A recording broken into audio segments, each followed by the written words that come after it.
In case you have forgotten, today's discussion is going to be on memory.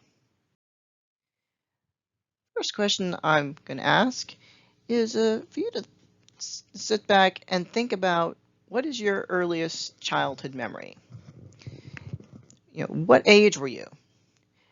And whether that memory may involve a transition like maybe a birth of a sibling or a death of a loved one, trauma, which could be an accident, or some type of little trivia. Also ask yourself if that memory is a visual image or does it involve something else. Most people are not going to be able to remember anything earlier than 5 or so very clearly. Sometimes it's as early as 3. But if they can, it's usually involving something along these lines. So I would just invite you to just sit and think for a bit about your earliest memory.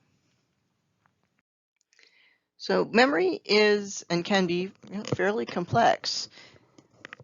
And I would have given you a great little memory test, but it requires you to pause for 30 minutes, and we all don't have really time for that. If you ever want to go test your memory, you can test it on YouTube. A lot of little memory tests for that.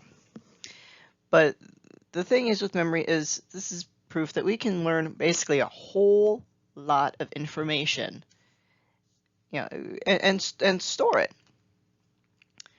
We can learn a lot of abstract concepts that are really, really challenging, but we can still eventually learn the material or do whatever we need to do.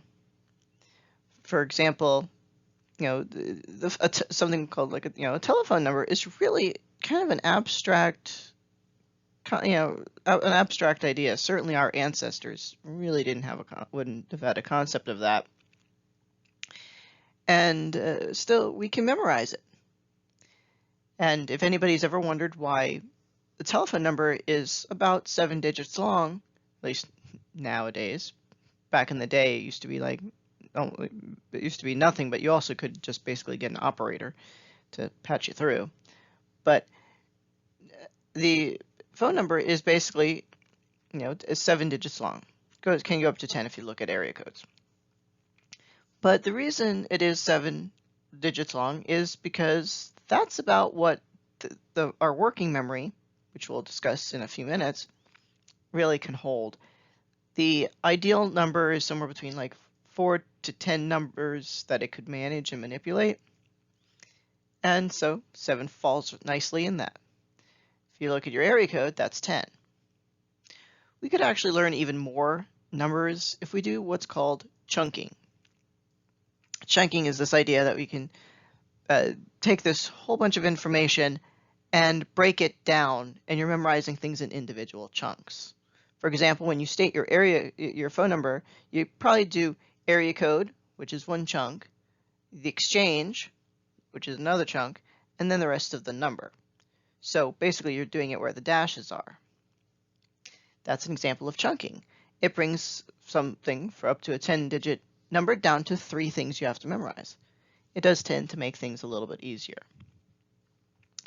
And that is actually also the reason I have the phone up here, because that's a reminder that I had to talk about chunking and memory and telephones. Okay, so here's your stupid joke. A man and his family walk into a bar. Inside of the bar, the man's youngest child sees a Native American sitting under a sign stating "World's Longest Memory." The child walks up to the sign and decides to test if this sign is true. The child asks, "What did you have for breakfast 30 years ago?" The Native American states, "Eggs." The child states that the native could have just made that up and then later leaves the bar. Years later, when the child returns back with his own family, he sees the same native at the bar. Walking up to the man, he states stereotypical, "How?" The native replies, "Scrambled." Okay, I thought that the joke was funny. Anyway. One of the models that we use to try to explain memory is this Adkin-Schriften model. which consists of three main sections: sensory, short-term, and long-term. Most of you are probably familiar with short and long-term memory, so sensory is probably the one you most need explaining. Sensory is very, very short. It literally is when in another lecture I discussed sensation. Well, and we discussed stuff like the eye.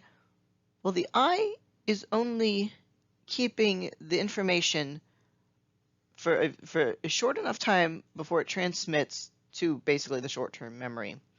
You're talking on the order of basically milliseconds for the eye. As soon as something appears, it's not being held very long before it's being passed over. For something like auditory, it's maybe not milliseconds, maybe it's just 3 or 4 normal seconds before that information is either is basically lost. It can be lost from one of two things. The first one is what's called interference, and this is easiest to describe with eyes. So as I look at things, look around the room or look at my PowerPoint or whatever, my eyes are scanning this, and it's scanning it several times in a very, very short amount of time.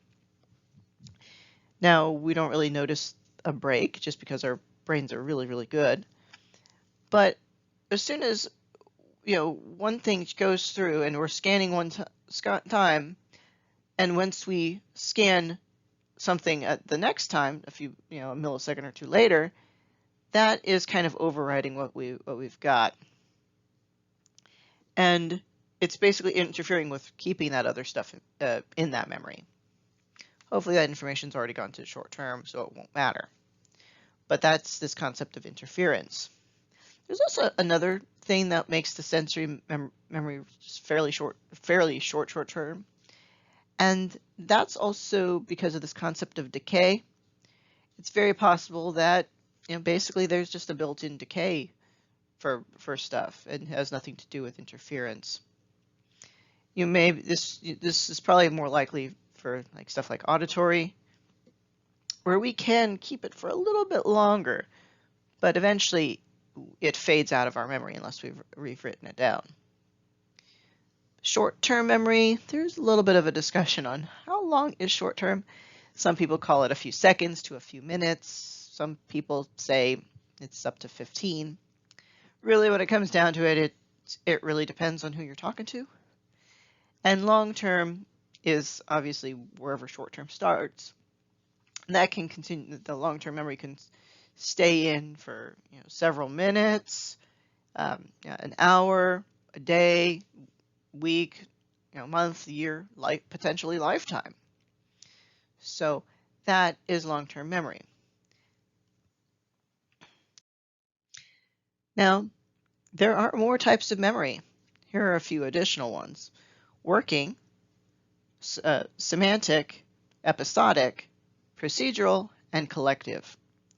Semantic and episodic actually fall into a different category as well. They're actually kind of related. Something called declarative. But for purposes of this slide, I just kept it where it is. It's mentioned as declarative in other slides.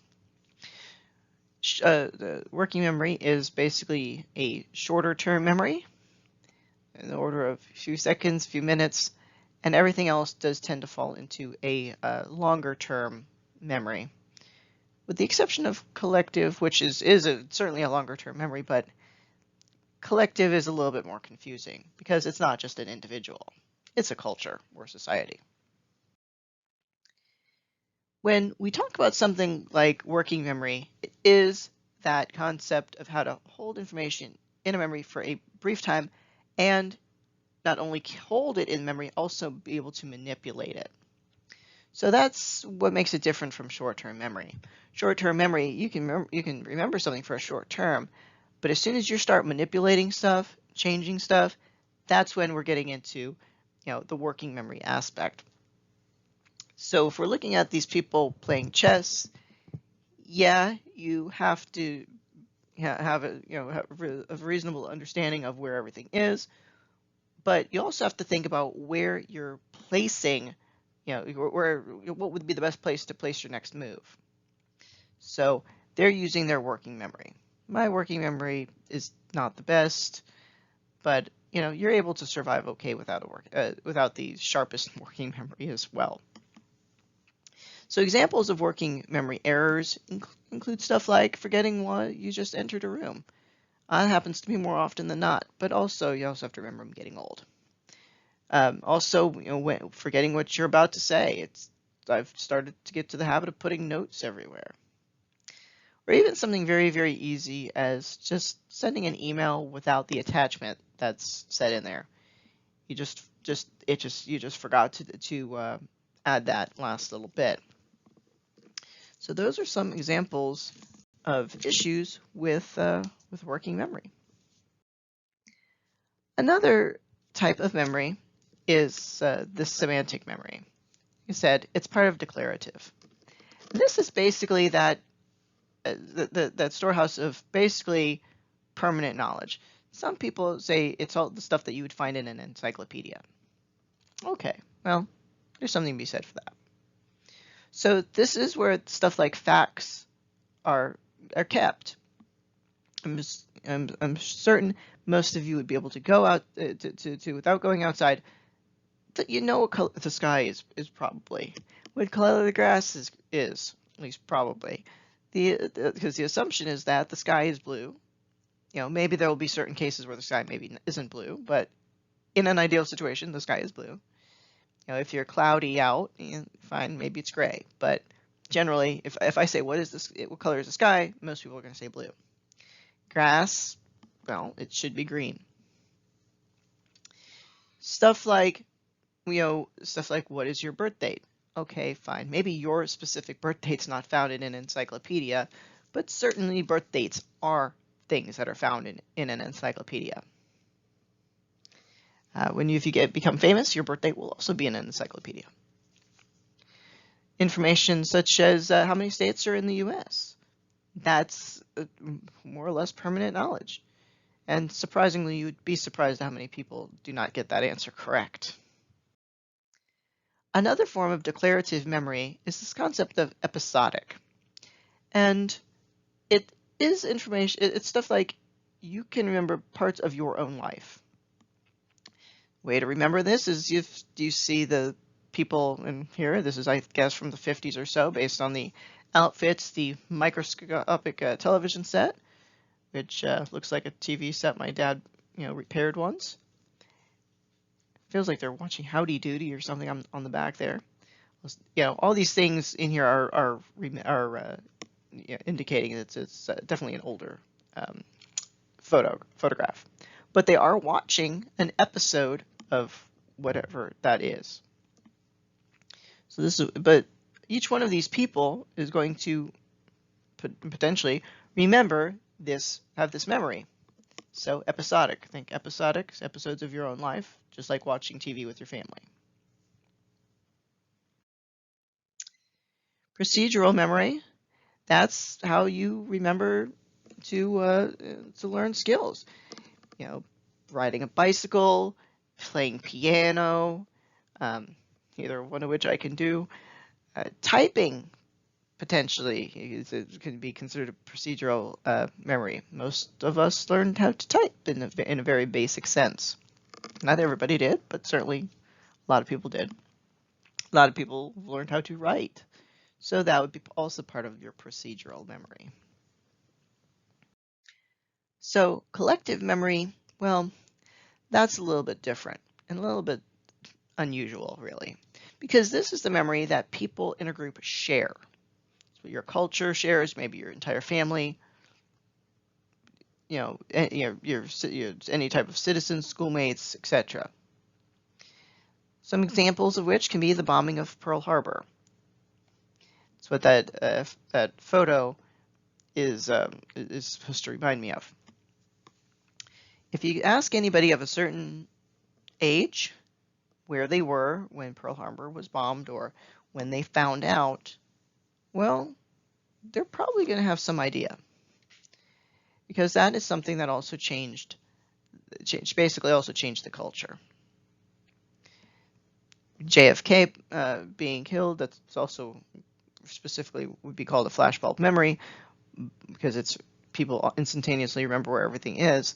But the changes that happened after that is that type of collective, more of a collective memory. If you're looking at, if you're of a certain age, you'll remember 9/11. You know, I have a flashbulb memory of basically specifically where I was, which was in waiting for my Latin class to start at Emory.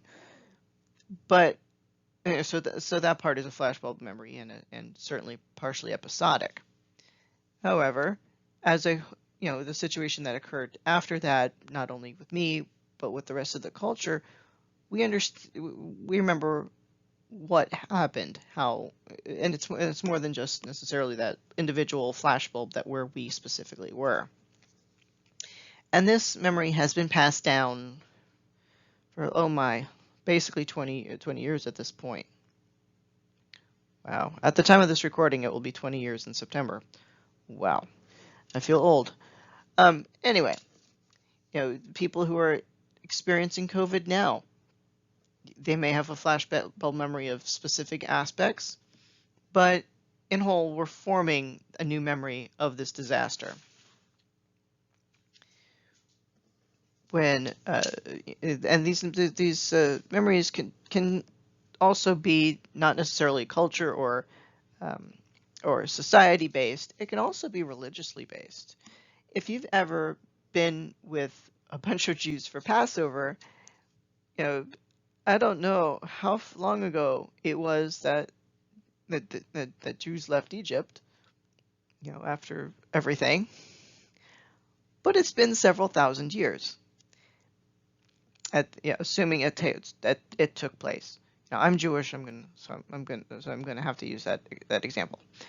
But assuming it literally took place, we have been passing this down for thousands of years. And it's still part of our, basically fell into our culture. We've got this collective memory of leaving Egypt. I personally didn't leave Egypt, especially not in that circumstance. But that's what this whole thing is. So let's think about, play a game called Which Type of Memory? Think back to eating dinner last night. What did you have to eat? What did it look like? Where were you? And who was with you? What type of memory is that? If you said episodic, you're correct. That should fall under the episodic category. What about riding a bike? If you said procedural, that would be correct. Which memory is used to do basic arithmetic? If you said working, well, yep, your memory is working correctly. It is working memory. Where is the capital of the United States? It is semantic memory. What about September 11th, 2001? That is part of a collective memory.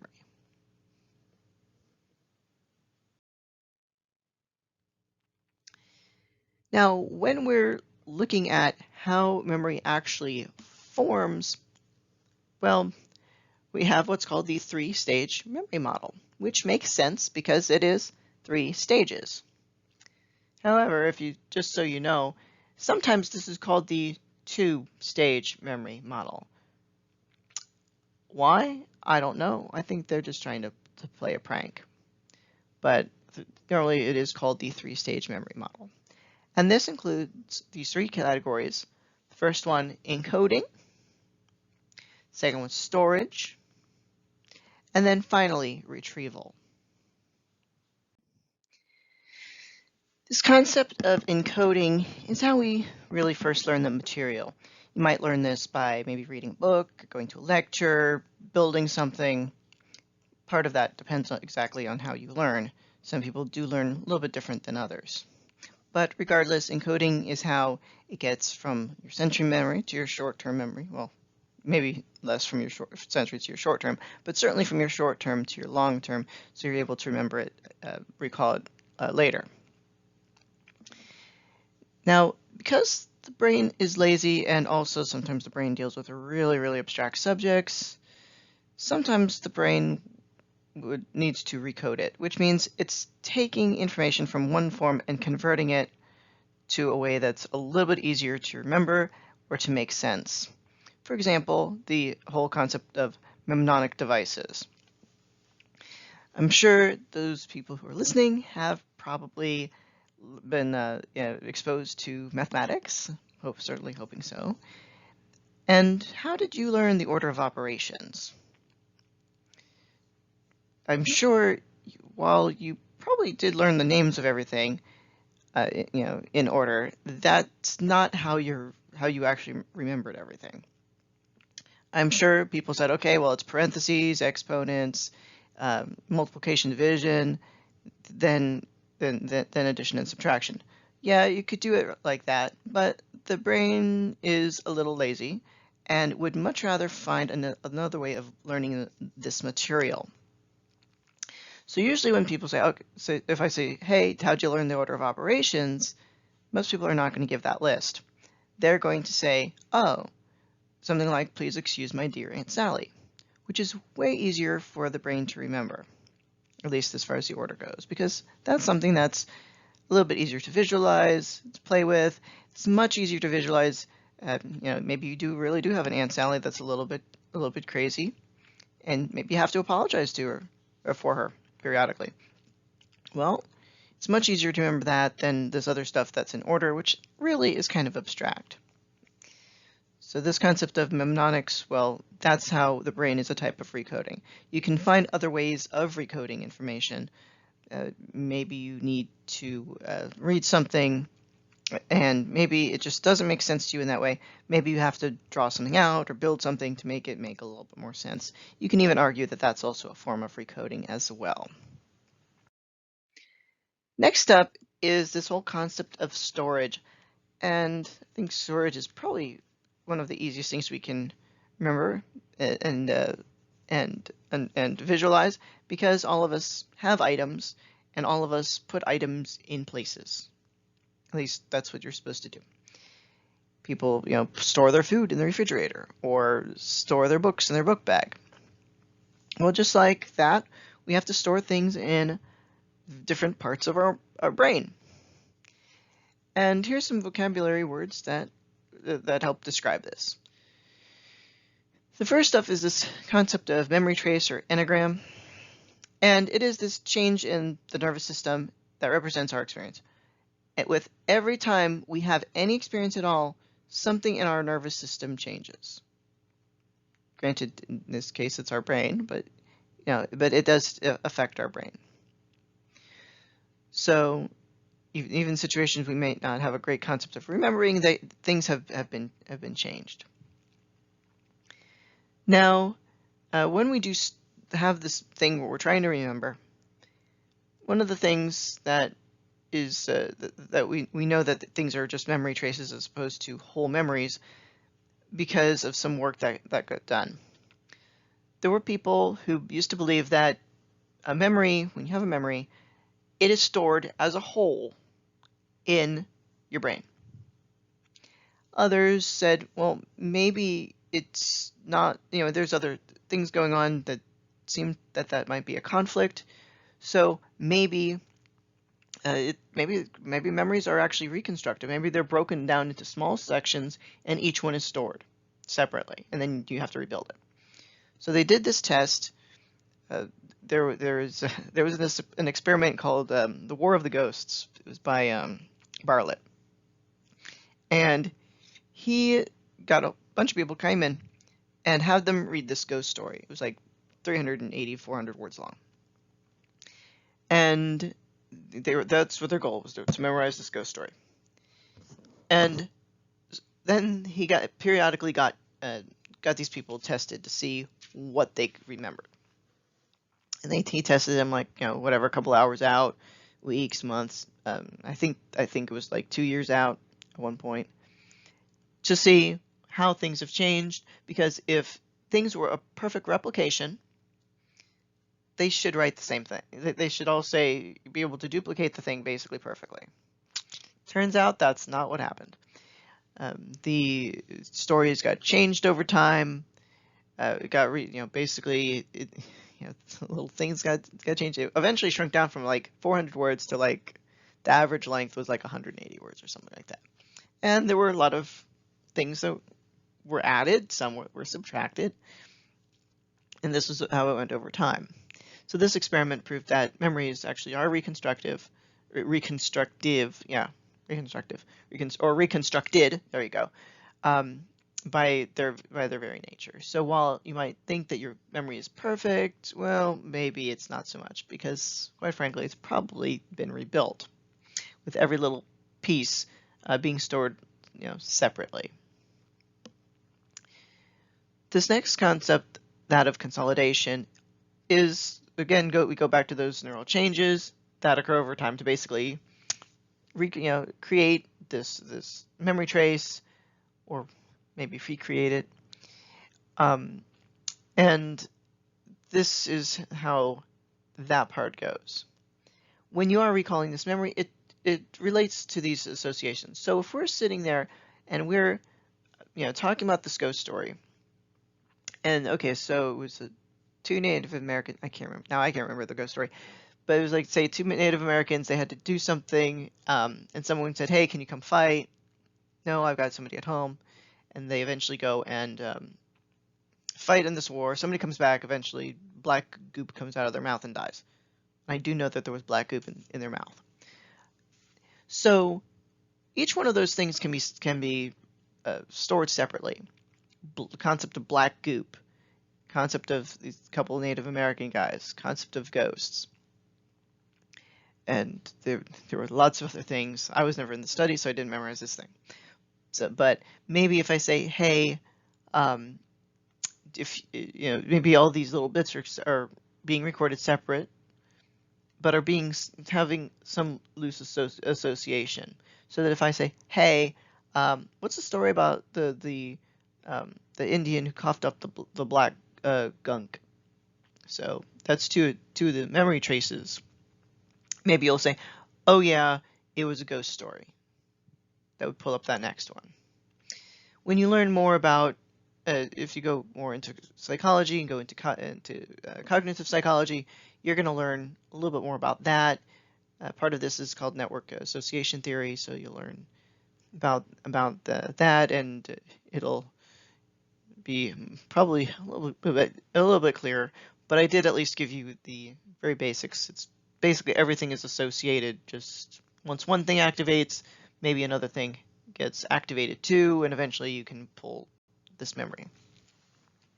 It's also where priming and stuff comes from too. They're related.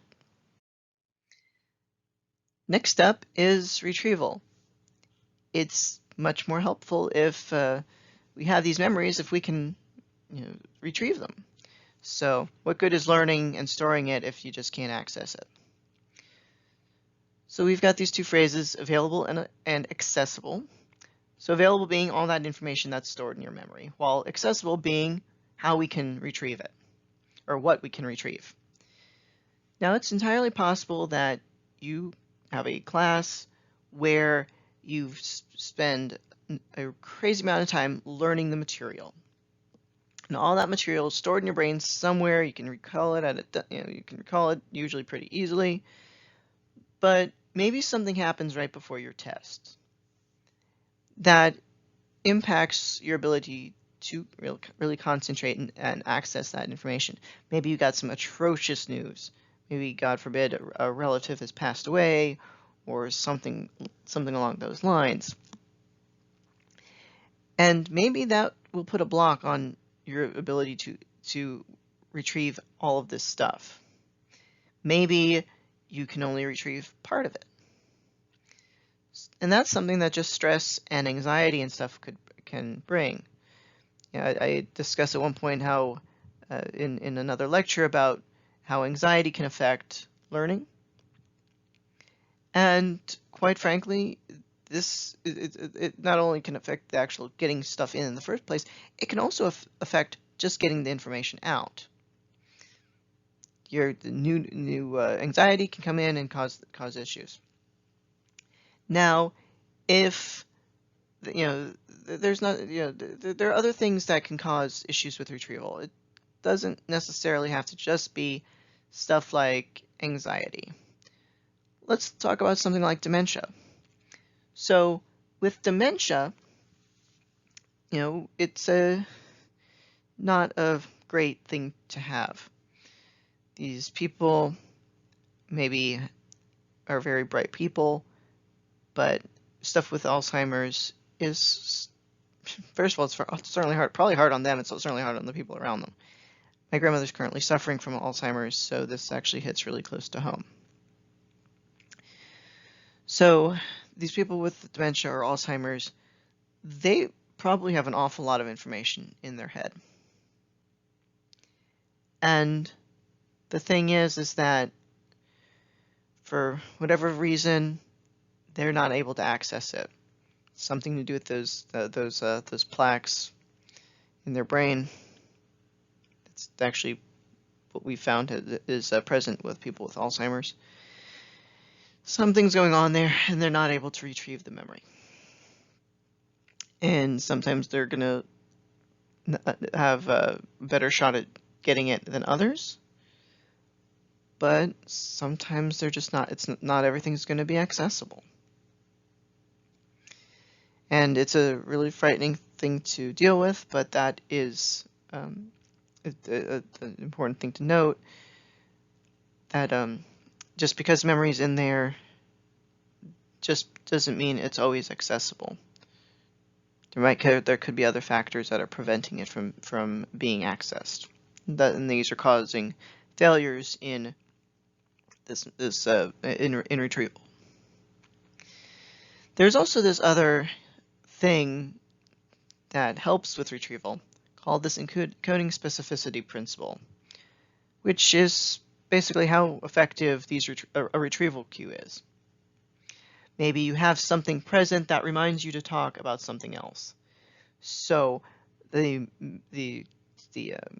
telephone I had several slides back was a reminder to go forth and discuss things about chunking, about working memory, because I'm remembering, oh, the telephone, the telephone number. It also brings up other memories, like stuff like, oh, as I talk about the exchange, oh, well, I remember the story about how the telephone exchange came about due to a telephone operator who was rerouting somebody to this guy's competitor in the funeral industry. I now think of that every time I think of a telephone. That just happens to be a retrieval cue. You can use these concepts of retrieval cues for a lot of things. You can maybe a certain necklace that you always wear when studying. Maybe that'll help you remember the information later. Maybe putting yourself in a specific mood that you're going to be in during the test can also help retrieve information. Yes, there's actually stuff called basically mood-dependent memory and mood-dependent encoding and all that other stuff that states that whatever mood you're in when you're learning the material, you might want to be in when you're recalling the information, because you'll probably do better. But all of those are forms of retrieval cues. So the question becomes, is memory perfect? As I mentioned briefly about that War of the Ghosts, it's usually not perfect. But let's discuss a little bit more about these failures of memory. There are a lot of failures in memory, and that includes stuff like amnesia, which is a very, very common one. Most of us have had some form of amnesia. global amnesia is something that's very frequently shown in pop culture, although that's not nearly as common. A lot of films will try to portray something like that, but that's quite rare. There's also infantile amnesia, which is why we can't remember being born. A lot of people can't really remember much earlier than, say, 3 or 5. Usually it's 5. But these other two forms of amnesia are also not uncommon.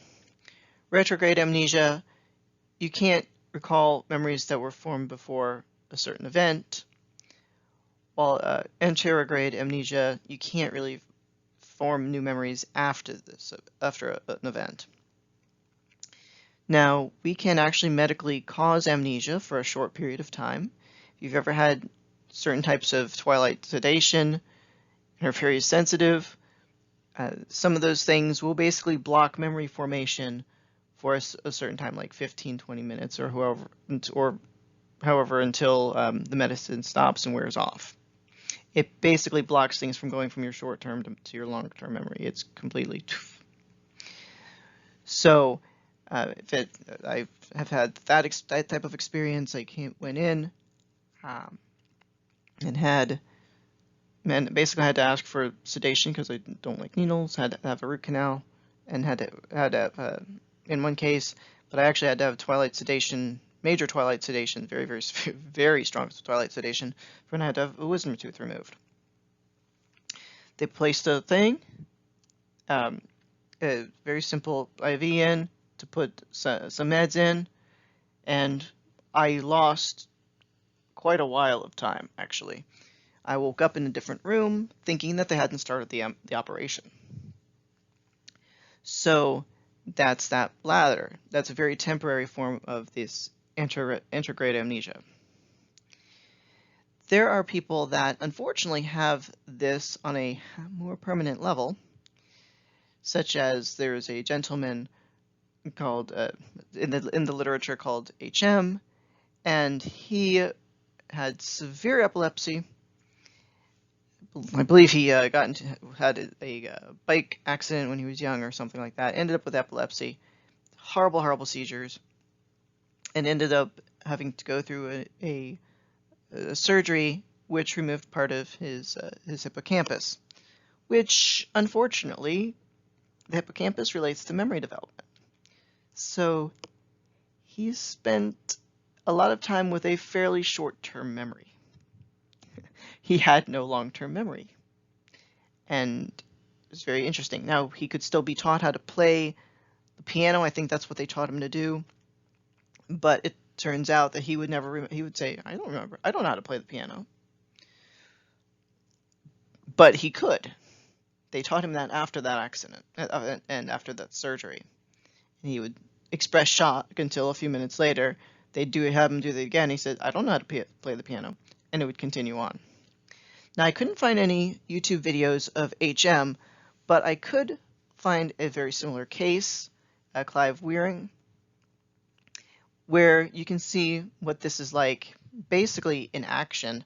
So what it's like to only have a few minute memory, or in his case, probably closer to a few seconds. It's actually an interesting situation.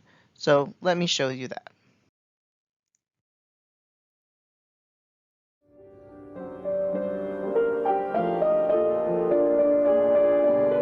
One man is consigned to live entirely within the present, with terrible consequences.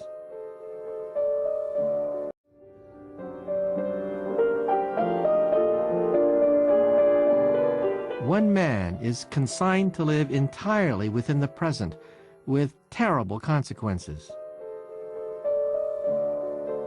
Clive Wearing has the worst case of amnesia ever known. 20 years ago, he lost his memory, and now his wife, Deborah, is the only person he recognizes.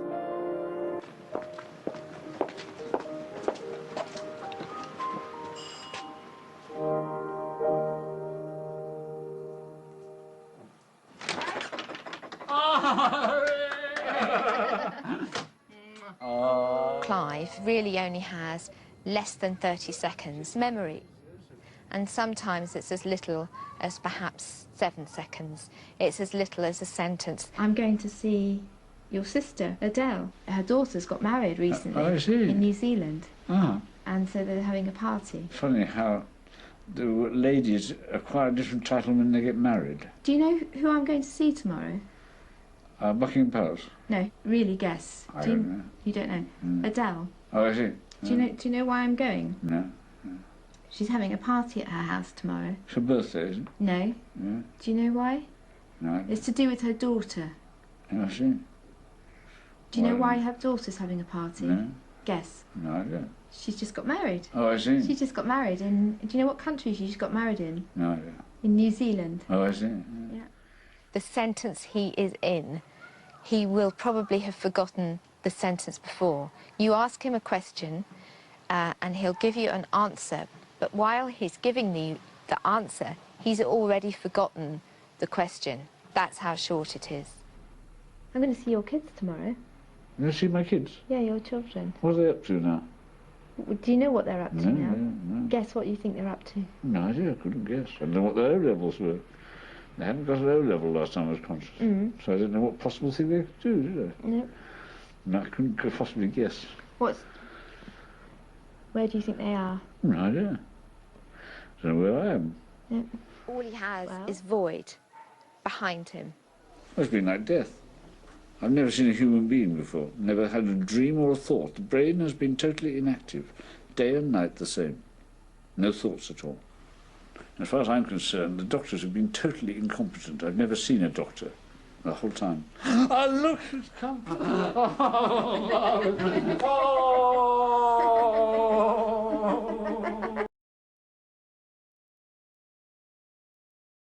I would also like to suggest that I hope everybody at some point is able to find somebody that loves them as much as this man obviously loves his wife.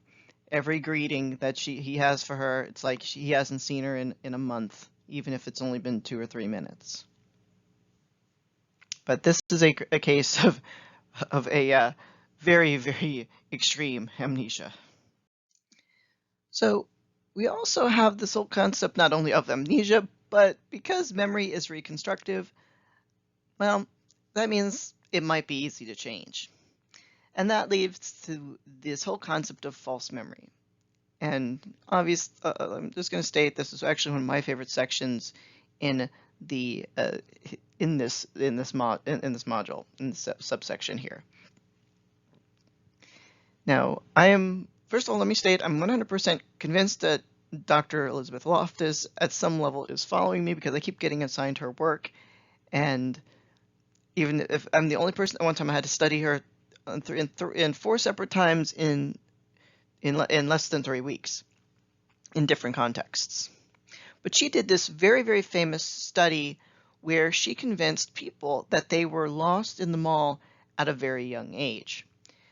What she did is she found a whole bunch of she had other relatives from them give her information about other real memories that they had, that they should have had, real things that really happened in their life, and then she asked them to recall about those, about the real memories, as well as this made-up story about being lost in the mall.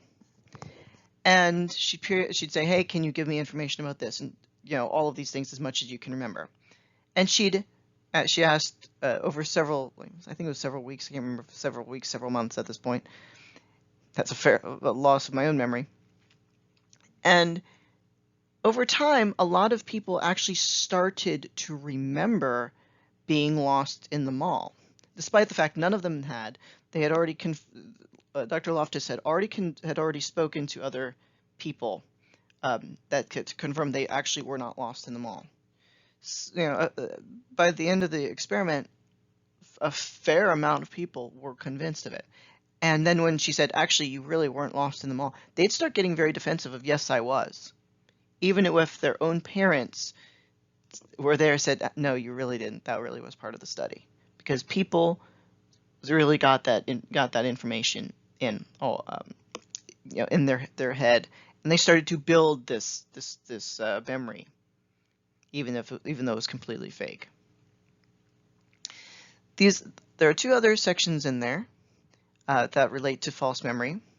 One of them is the misinformation effect, and that's partially where Dr. Loftus really got her start. She mostly did eyewitness testimony before she moved on to telling people they were lost in the mall.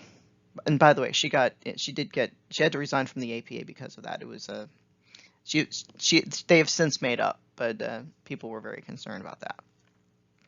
This concept of the misinformation effect is when somebody in a position of power basically asks certain questions and, well, basically changes how you perceive things, or how you may perceive things.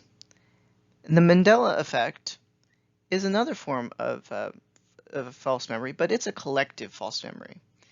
And I'm going to show you some examples of the misinformation effect as well as the Mandela effect coming up next.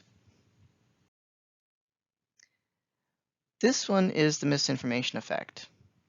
I want you to play along with the video if you can.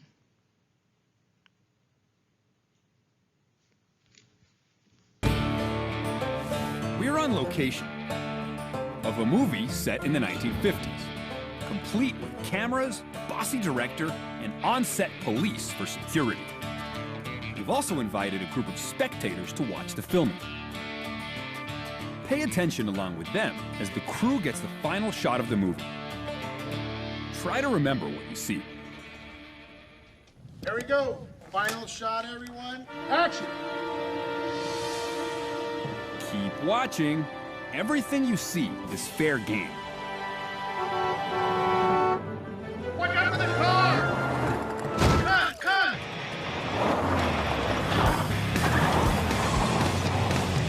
Okay, that wasn't part of the movie.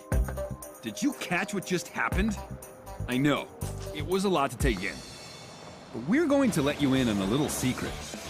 The actors, director, crew, and police are all in on it. Everyone, in fact, except our spectators. And former Las Vegas Police Sergeant Chris Curtis is here to test your memory. He's going to ask you and our other witnesses 3 questions about what you just saw. Ready? What color was the... We're on location of a movie set in the 1950s, complete with cameras, bossy director, and on-set police for security. We've also invited a group of spectators to watch the filming. Pay attention along with them as the crew gets the final shot of the movie. Try to remember what you see. Here we go. Final shot, everyone. Action! Keep watching. Everything you see is fair game. Watch out for the car! Cut!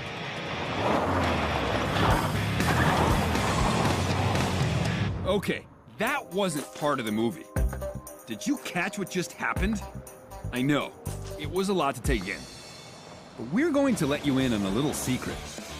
The actors, director, crew, and police are all in on it. Everyone, in fact, except our spectators.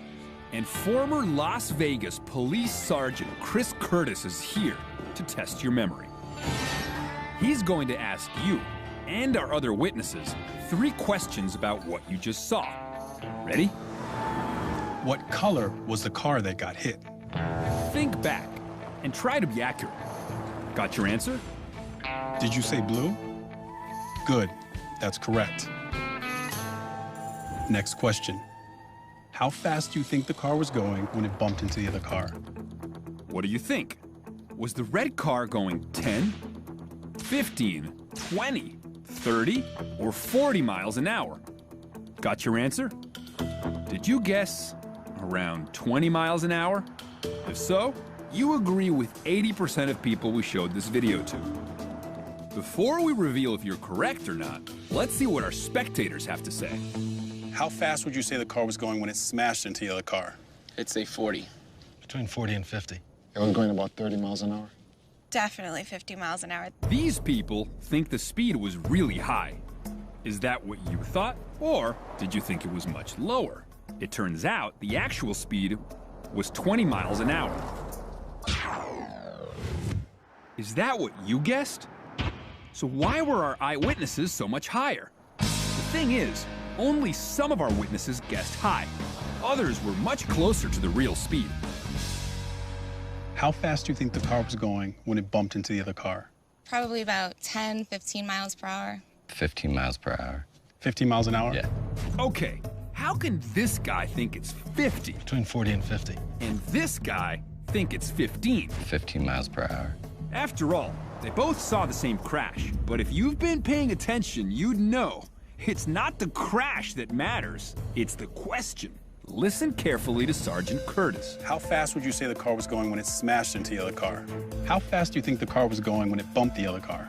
Did you catch it? He said smashed to some witnesses. Smashed into the other car. Smashed into the other car. Smashed into the other car. And bumped to others, including you. When it bumped the other car. The word smashed actually increased the speed of the red car in our spectator's memory. So I want to tell you, the actual speed of the accident was 20 miles an hour. I don't believe that. That's crazy. Yeah, that would surprise me. It seemed like it was 30 miles an hour. You're kidding, right? That's a big difference. It's incredible if you think about it.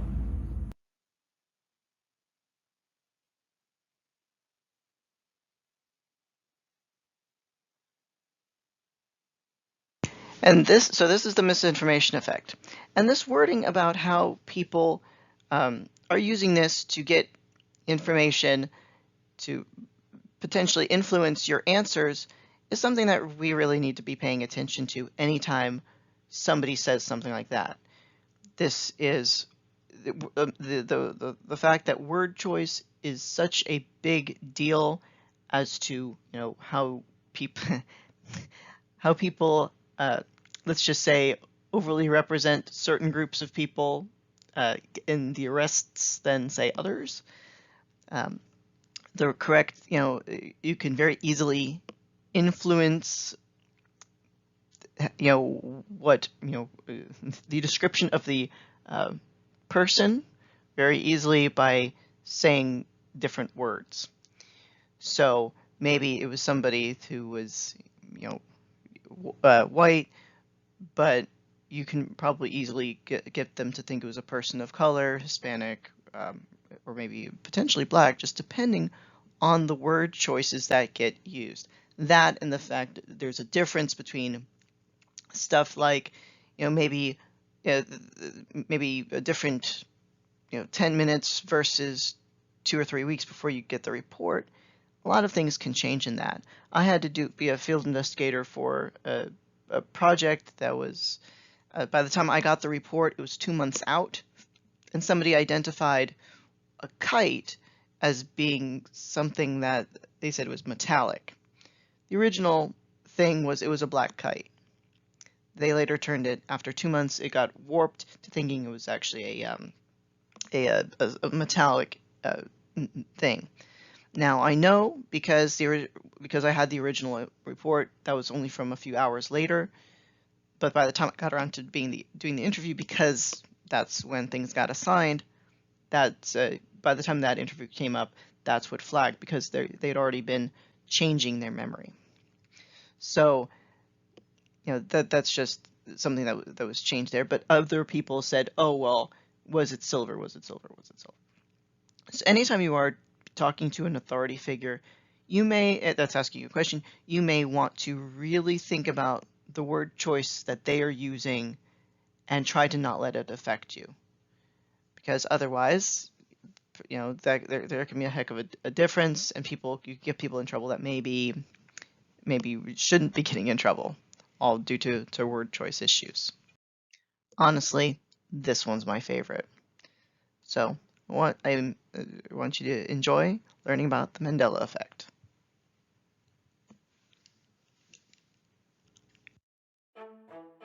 Has someone made a change to the Matrix? Hey guys, I'm Rebecca from Watch Mojo, and today we're counting down our picks for the top 10 weirdest Mandela effects. After being shot by an unknown assailant during a motorcade drive through downtown Dallas. What is the Mandela effect? Well, you could also call it collective false memory, and we're looking at the most curious examples of it.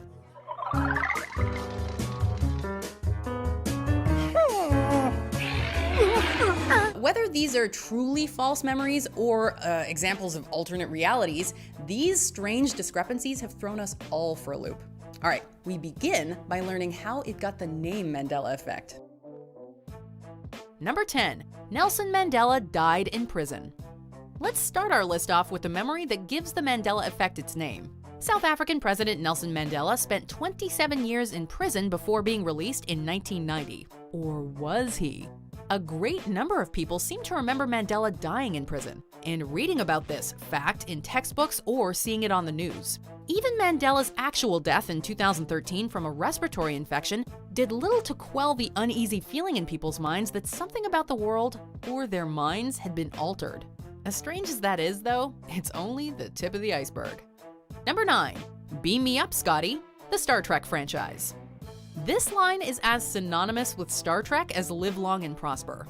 It's just a little weird that no one in the show or films ever actually says it. Scotty, beam me up. Most often attributed to Captain Kirk, this exact phrase is not spoken by anyone in the franchise. Although, in fairness, similar wordings like the Voyage Home's Scotty Beam Me Up were used from time to time. Well, beam me up, Slappy. That's Scotty, sir. Geek test. Busted. But why does this misattribution have the omnipresence of Q? Do people just like the sound of it? Did someone tamper with our timeline? Or did a transporter accident send some of us into a mirror universe? Number 8. Wasn't Osama bin Laden already dead? We all know how Osama bin Laden died. The 2011 night raid by Navy SEALs on his compound that ended the infamous terrorist's life is well known the world over, and was even the subject of feature films. And yet, there are a large number of people that recall Osama bin Laden being caught and even dying before 2011. The United States has conducted an operation that killed Osama bin Laden, the leader of Al-Qaeda. Some remember it being from kidney failure in a hospital, while others believe he died during the 9/11 attacks. Terrorists are known for spreading half-truths and rumors, so it's possible that people are remembering intentionally spread falsehoods. But the widespread nature of the belief is suspicious regardless. Number 7.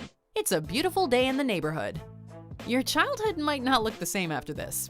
As we all know good and well, Mr. Rogers' Neighborhood always began with its titular host singing its theme song. It's a beautiful day in this neighborhood, a beautiful day for a neighbor. This much is true, but that well-known opening line, "It's a beautiful day in the neighborhood," not so much. Although it doesn't scan quite as well, it's actually a beautiful day in this neighborhood. But how did we all miss this when we've heard the song so many times in our youth? It's one hell of a day in my neighborhood. A hell of a day for a neighbor. It could be worse, we suppose. It's not like he was wearing leather jackets instead of cardigan sweaters this whole time. Number 6, starring Sinbad, Shazam. Quick question, who starred in the 90s movie about a genie? I am Kazam! Some of us correctly recall it being NBA star Shaquille O'Neal, who had a sporadic movie career throughout the 90s. However, others believe the star of the film in question was the comedian and actor Sinbad, who starred in a number of children's films during that same time period. Racism! That's what Jesse Jackson was talking about! Others also believe this non-existent film starring Sinbad was called Shazam rather than Kazam, which they claim is something else entirely. Are people conflating multiple movies in their minds? If only we had a genie to magically solve this mystery. Number 5. Hello, Clarice, The Silence of the Lambs. When Dr. Hannibal Lecter greets Agent Clarice Starling from his cell, a lot of us remember him saying, "Hello, Clarice," in that chilling tone. After all, that's the quote that everyone references all over pop culture. Good evening, Clarice. Yet, in reality, Dr. Lecter never says this quote in The Silence of the Lambs, even if he approximates it in the sequel. Is this Clarice? Well, hello, Clarice. He says good morning to her and even good evening, Clarice, but never that infamous quote. So, are people simply misquoting the film because hello works at all hours of the day? Hello, Clarice. Or is there a more sinister explanation at work? Number 4, JFK's car had 4 people in it, we think. For as momentous and tragic a moment as it was, you'd think there'd be more consensus about the details surrounding the assassination of President John F. Kennedy. However, we're not talking about a second shooter or any of the other conspiracies surrounding the event. Instead, ask yourself, how many people were in the car? Most reenactments and references in pop culture show 4 people in the car when JFK is assassinated, but there were actually 6. The design of the car is a bit uncommon, so that may contribute to the discrepancy. But like we said, it's such a famous moment that we're not sure how so many could forget. Number 3, Mirror, Mirror on the Wall, Snow White and the 7 Dwarfs. Slave in the magic mirror, come from the farthest space. Yeah, we know you know this one. It's one of the most iconic scenes of Disney's very first full-length animated films, and it's subsequently been used in media countless times when a character sneaks a peek at their reflection or consults a magic looking glass. Mirror, mirror on the wall, is this not the most perfect kingdom of them all? There was even a so-so 2012 Snow White movie called Mirror, Mirror. The thing is, the evil queen did not say that. If you're leafing through your handy German copy of the Brothers Grimm tale, then there actually is a case that Mirror Mirror is correct, given that the word repeats twice, but let's be honest. You are quoting the Disney movie, and the iconic villainess says magic mirror on the wall. Maybe time for a rewatch. Magic mirror on the wall, who is the fairest one of all? Preferably with friends whose minds can be blown by this new information. Number 2, was it the Berenstain or the Berenstein Bears? You know that series of slightly saccharine children's books about a family of bears and the cartoons based off them? What were they called? The Berenstein Bears are remembered by many as part of their childhoods. However, they aren't the Berenstein Bears at all. They're the Berenstain Bears. The Berenstain Bears. The Berenstain Bears. The easy explanation is that names that end in Steen are far more common than those that end in Stain. And a lot of us were exposed to the stories as kids and misread or misheard the titles multiple times. Yeah. While some of us can shake it off, for others, this is a stain on reality. I'm not gonna lie to you guys, I'm on Team Berenstein. By the way, have you ever heard the theory that we're not actually misremembering the name when it comes to Berenstein and Berenstain, but it's actually proof of like parallel universes or something? Seriously, Google it. Anyway, number 1 is an even more widespread Mandela effect. Any idea what it is? All right, let's find out after these honorable mentions, one of which is a serious pet peeve of mine. Who is this ghastly man? Ace Ventura, pet detective. And you must be the Monopoly guy. Give me a break, give me a break. Break me off a piece of that Kit Kat bar.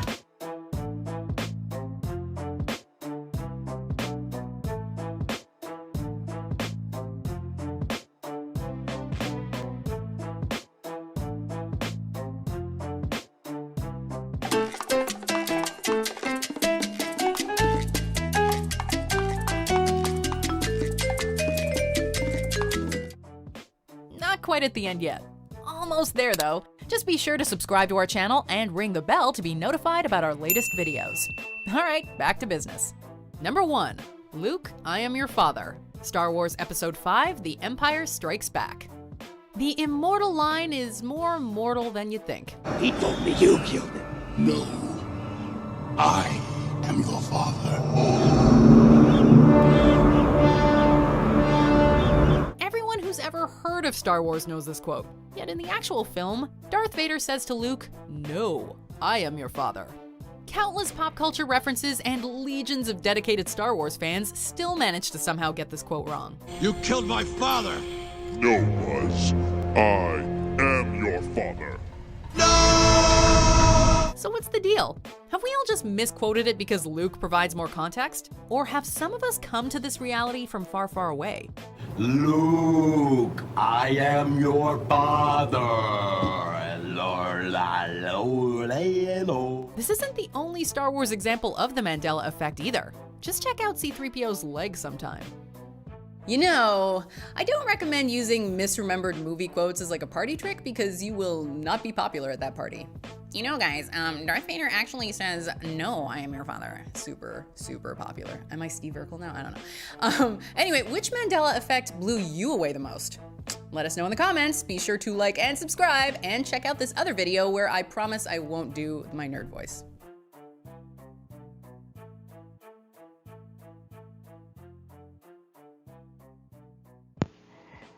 And that's actually personally one of my favorite parts of all of this whole module, honestly, just the Mandela effects. This was very, very popular every time I offer a project on this. So I just wanted to know, what surprised you about any of those videos, particularly about the Mandela effect, that sometimes gets some very interesting responses. So I want you to just think about that.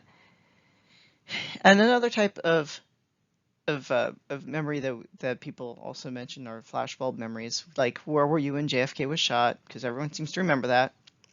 So can you think of some memories like that in your life? Also, wonder, do you think it's possible for misinformation, that misinformation effect, to happen accidentally, or do you think it's more likely to happen intentionally? I think we've already partially answered that second one about, do you think it's likely two people to witness the same crime to remember those things very differently? And part of that could be due to misinformation. So I was just wondering, do you think that is it more likely to be accidentally or intentionally? And as usual, if you have any questions, drop a comment, send an email. I'm pretty easy to track down. So have a great day. Bye.